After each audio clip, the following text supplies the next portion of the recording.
우리나라에서 그 약을 그렇게 해서 이거 쓴 사람이 제가 처음이에요. 진짜요? 우리나라 약간 여드름의 선구자 아닌가요? 교수님 환자들의 3배, 4배를 봤어요.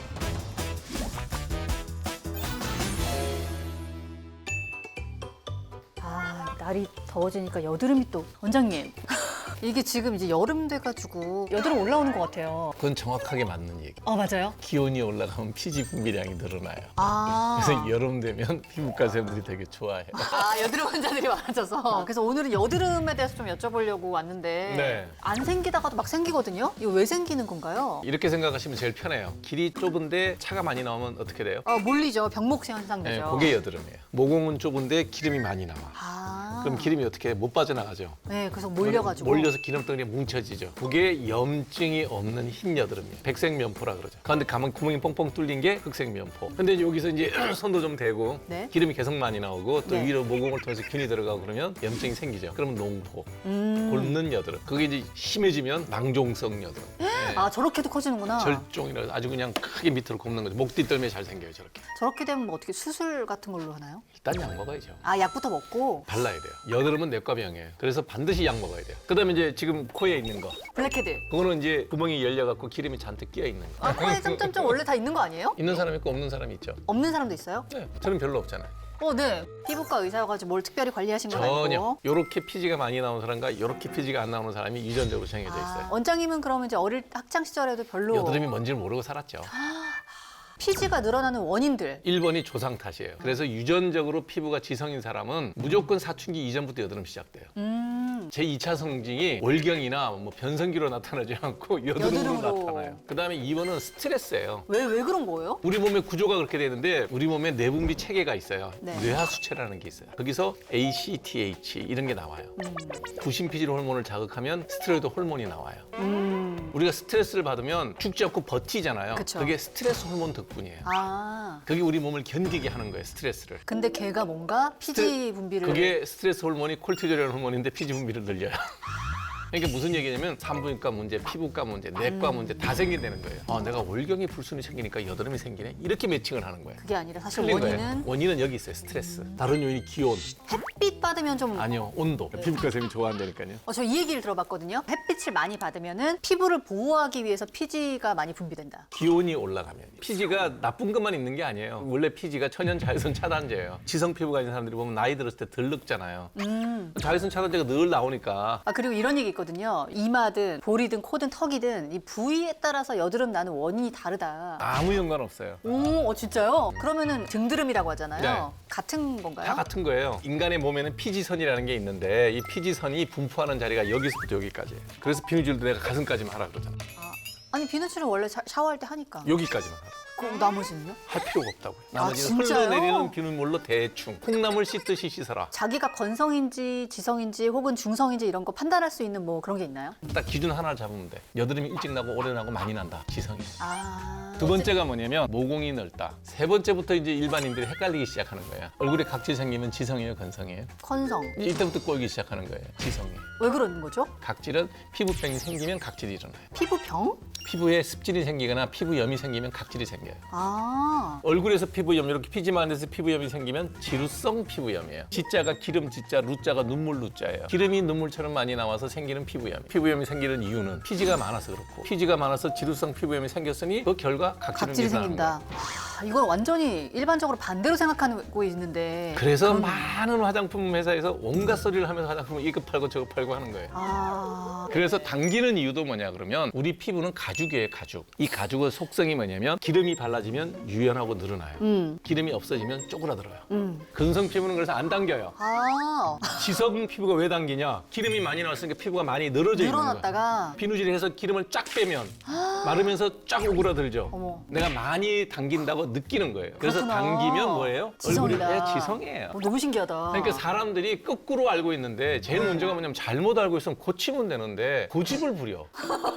그러면 어떤 사람이 뭐라 그러냐면 당기면서 여드름 나면 내 피부가 악근성이라 그러대. 아, 내가 돌아버린다니까 그런 사람 들어오면. 당신 피부가 지성이어서 여드름 나는 거고 당기는 거라는 게 이렇게 설명을 다 해야 돼. 비슷한 얘기를 한 50번 하면 이제 하루 일과가 끝나요. 아.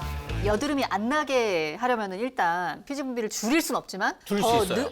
있어요? 먹는 약이다. 바른 약이다. 그러면 그 먹는 약을 먹으면은 확실히 피지 분비를 좀 줄인다. 아니 확실히 100% 줄어요. 그게 있으니까 내가 이렇게 큰 소리 치고 이 얘기를 하는 거예요. 그래서 오리지널 약은 로아큐텐이었어요. 이렇게 파달같이 네 맞아요. 그 약이에요? 네. 원래 성분명은 아이소트레티노인이에요. 굉장히 강한 지용성 약이라서 약간 오일하고 섞여서 젤 타입의 느낌이 나요. 이거 잘라 먹을 수가 없어요. 이제 이 약이 처음에 이제 80년도에 우리나라에 들어왔었어요. 표준 처방 용량이 하루에 3알 내지 6알이었어요. 그렇게 많았나? 단기간에 여드름을 없애보려고 임상을 하다 보니 세게 먹은 거죠. 그때 썼던 표준 처방이 여드름균을 죽이는 항생제예요. 미노신하고 바이브라마이신이에요. 네. 두 가지 항생제를 썼는데 미진해. 피지가 계속 나오니까 피지 줄이는 약은 없을까 하고 찾아봤어요. 네. 교과서에서 본 기억이 나서 찾아보니까 세브란스본에 들어와 있는 약이에요. 그래서 왜 안 쓰냐고 선배한테 물어봤어요. 네. 근데 야 그거 먹으면 입술이 마르고 눈이 말라갖고 사회생활을 못해. 전체적으로 피지를 분비를 완전히 억제하니까. 없애버리니까. 예. 그래서 생각을 해본 거예요, 제가. 저걸 하나만 먹이면 어떨까? 교수님한테 하나만 먹이면 어떨까? 그랬더니 괜찮은 생각이야. 그럼 의료법상 위반될 거 하나도 없지. 설마 우리나라에서 그 약을 그렇게 해서 그거 쓴 사람이 제가 처음이에요. 진짜요? 네,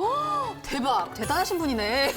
우리나라 약간 여드름의 선구자 아닌가요? 이거 뭐 논문을 쓸 일이 아니니까. 와 주사요법이나 스케일링도 있다고 하는데 일단 주사요법은 뭐죠? 여드름 치료에 표준적으로 쓰는 방법이 아니에요. 저게 스테로이드 주사예요. 여드름 종류 중에서 크게 곱는 거 있지 이렇게. 네. 스테로이드 주사를 놓으면 염증이 확 가라앉아요. 근데 맞고 별일이 없으면 괜찮은데 이게 피하 지방을 녹여버리기 때문에 여기 주사를 잘못 맞으면 편편해졌다가 폐여요. 지방이 녹으니까 6달 지나면 다 돌아와요. 스케일링 그럼 얘기를 스케일링이 해주시죠. 이제 정상적인 여드름 치료법 중에 하나인데 구멍을 좁히고 있는 요인들이 대부분 구멍 주위에 있는 각질이 두터워져서 그래요. 피지가 많이 나오면 먹을 균들이 게 많이 많아요. 살겠죠. 네. 피아크네라고 하는 여드름균이 주식이 피지야. 그 얘들이 열심히 먹고 이제 나면 배설물을 배출할 거 아니에요. 그 배설물이 각질을 두껍게 만들어요. 그렇구나. 유리지방산이라고 하는 프리패티 액시드가 많아져서 각질이 두터워지니까 구멍이 어떻게 되겠어요? 좁아지죠. 막히는 거예요. 그나마 구멍을 좀 넓혀놔야 되는데 넓힐 방법이 스케일링을 해서 각질을 제거해 주는 거지. 근데 스케일링 비용이 이제 부담되거든요. 한 10에서 20만 원 해요. 돈이 없으면 돈 없는 형편에 맞는 치료법이 있다는 거야. 빨리는 좋아지나 돈이 문제잖아. 난 돈이 없어. 그러면 약만 계속 먹어도 돼. 근데 이게 여드름 약을 끊으면은 또 여드름이 계속 다시 난다고 하는데 그거 당연한 얘기죠. 그럼 약을 계속 먹어야 돼요? 그럼요. 적당하게. 이 용량을 약을 적당하게. 알약 개수를 정확하게. 1년 안에 100개 정도는 먹었을 때 어떤 혈액학적인 변화가 별로 없더라. 1년에 100개면은 하루로 따지면은 그 100일을 언제 치료 많이 먹겠어요? 피지가 많이 나오는 계절이 있죠. 지금부터 시작해서 가을에 찬바람 불 때까지. 여드름 레이저 치료 어떤 건가요? 피지를 좀 이제 줄여주는 효과인 거예요? 여러 가지 종류의 레이저가 있는데 네. 피지를 줄이는 레이저가 있다라고 PDT 요법도 있고 또 피지를 뭐 페인이 흉터도 있잖아요. 또 그거 없애는 레이저 종류가 수십 가지야. 근데 그분들이 주장하는 만큼의 효과가 먹는 약이 10분의 1도 안 돼. 레이저는 왜 하는 거예요? 레이저를 하면 네. 내가 이게 돈이 많이 쌓인다니까. 완전히 그 페인 상처는 원상 회복 불가능해요. 최대로 좋아져야 50% 회복해요. 그럼 왜 하는 거예요? 약을 못 먹는 사람한테 해야죠. 모든 사람이 약을 먹을 수는 없잖아요. 그리고 요새 이런 게 있습니다. 이상한 그 말이 찾아와. 요거 아세요? 봤어요. 한 잔도 많이 붙이고 와요. 이런 걸 좀 어떻게 효과가 있나요? 흉을 더 깊게 만들죠. 이게 흉을 안 지게 만들어주는 게 아니고요? 흉을 안 지게 한다고 주장을 하죠. 왜 그런 거예요? 피아크네라고 하는 여드름균은 산소를 싫어해요. 혐기성 세균이에요. 그 막아놓으면은 산소 없으니까 신나겠죠, 걔네들이. 맙소사. 자, 이 여드름에 대해서도 굉장히 많은 찌라시가 있습니다. 그래서 또 한번 모아봤습니다. 여드름은 일단 생기면 짜는 게 좋다. OX. 잘 짜면 괜찮지 않나요? 잘 짜는 방법이 없어요. 피부과 가면 근데 짜긴 짜잖아요. 약 먹고 발라서 안 없어지는 것들만 짜죠. 커피나 담배, 술, 여드름과 상관 있나요? 상관이 전혀 없습니다. 담배는 솔직히 네. 여드름하고 연관이 있다는 사람이 많은데 담배를 많이 피우면 폐가 나빠지고요. 술을 많이 마시면 간이 나빠지고요. 일찍 죽어요. 운동을 자주 하면 땀과 함께 노폐물이 빠져서 여드름 예방에 도움이 된다. OX. 저게 틀린 얘기예요. 땀을 많이 흘리는 거하고 피지 나오는 거하고 아무 연관관계가 없어요. 노폐물 배출. 노폐물 배출되면서 피지도 좀 배출. 아니요. 아니에요. 땀샘하고 피지 나오는 거 전혀 구별이 돼 있어요. 위치가 달라요. 피부가 좋아지는 데는 도움이 되죠. 아니요. 건강해지죠.